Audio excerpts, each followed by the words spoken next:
Hi, my name is Julie Neckley. This is a quick grim video on Saturn. My skin is flaking off my face, but Saturn rules skin flakes and decomposition, so I just decided just to film like that anyway. Hey girl. Okay, so what is Saturn? Saturn is basically all those parts of life that are heavy and unavoidable, hard and cold. You know, like graveyards, burials, taxes, work, trash.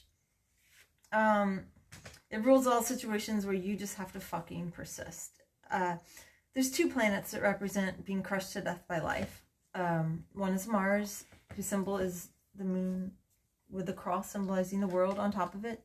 And the other one is Saturn, whose symbol is also the moon, but the crescent moon with the world sitting on top of it. So there's two ways to have your soul crushed by life. One is like, if it's hot and fiery crushed, then that's Mars. Like enemies are attacking you, that sort of thing. If it's like something that's so fucking heavy and cold that is killing you, then that's Saturn doing it. But the benefit of that is because in astrology, the feminine principle represents bringing something of value into the world. The masculine principle represents being able to endure when the world acts upon you, or being able to survive life as it is. So anyway, so Saturn crushes you, but the thing about it is that's how you build character, because Saturn's ultimate goal is for you to become strong. Strong in the sense that you are able to bear your own weight, but not just that, you're also able to bear other people's weight, you know, because Saturn wants to turn you into a pillar of society, and he does this by crushing you. You know, having times when he just fucking crushes you, and that's how he makes your bones get strong. It's just very similar to what happens to rocks, you know, when they sometimes, a lighter rock will go under the earth and be crushed to death, and then it turns into a different rock, you know, like a metamorphic rock, which becomes thicker, harder, stronger, and smoother. That's exactly what Saturn does to you. He also purifies you, because when he's crushing you, you're forced to release... You're forced to release a lot of things that aren't as important, because you just don't have extraneous energy to waste on things anymore. And so it causes the things that are less important. Slippers! Come here, girl! It causes the things that are less important to be flushed from your life. And only the things that are really important remain. Slippers! Come here! Okay, so what are some things you can do to strengthen your Saturn if you need to strengthen it? Well, for starters, if you're having a Saturn transit, what you have to do is just deal with what's in front of you. You know what I mean?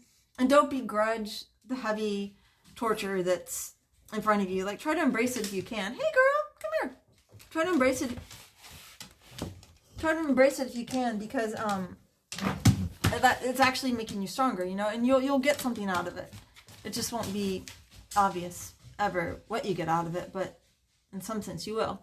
Like most spiritual traditions, people achieve enlightenment. Like, at least in Tibetan Buddhism, you know, people are always achieving enlightenment through like being forced to carry all these heavy stones for years across a field or whatever. And once they completed the task, they'd be given the task of having to carry all the stones back. So it's like basically they're having to do never-ending, pointless, heavy, tedious labor, and that's how they achieve enlightenment. So just remind yourself that when you're doing all this stuff, that there is some meaning to it. It just might be a mystical meaning, not an obvious one.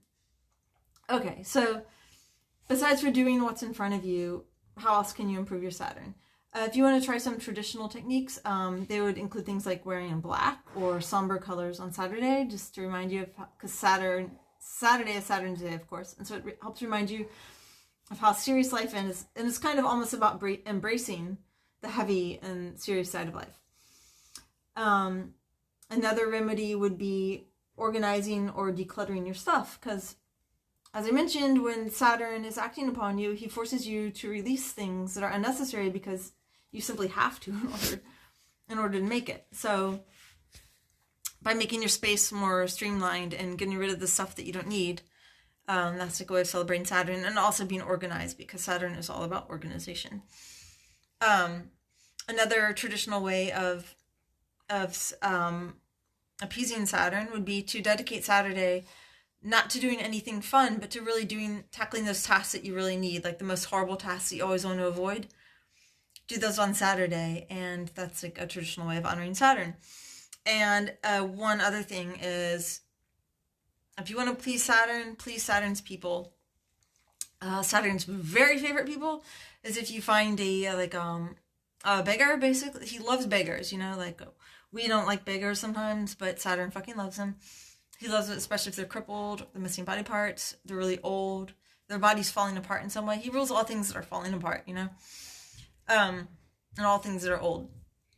So be good to old people, be good to beggars, because not for practical reasons or even for humane reasons, just for magical reasons. They have magical powers that were given to them by Saturn, you know. So if you want his magical blessings, then you should celebrate all things Saturnine. And he also rules country stones. What is a country stone? A country stone is like a plain, rough-looking stone that you see on the road. So if you find a country stone and carry it in your pocket, Saturn will think that you're his person, because he likes all things that are rough, plain, and simple, you know? Yeah, so if you want to appease Saturn, those are some places to start. This was a quick and probably horrible video on Saturn. My name is Julie Neckley. I thank you. Bye.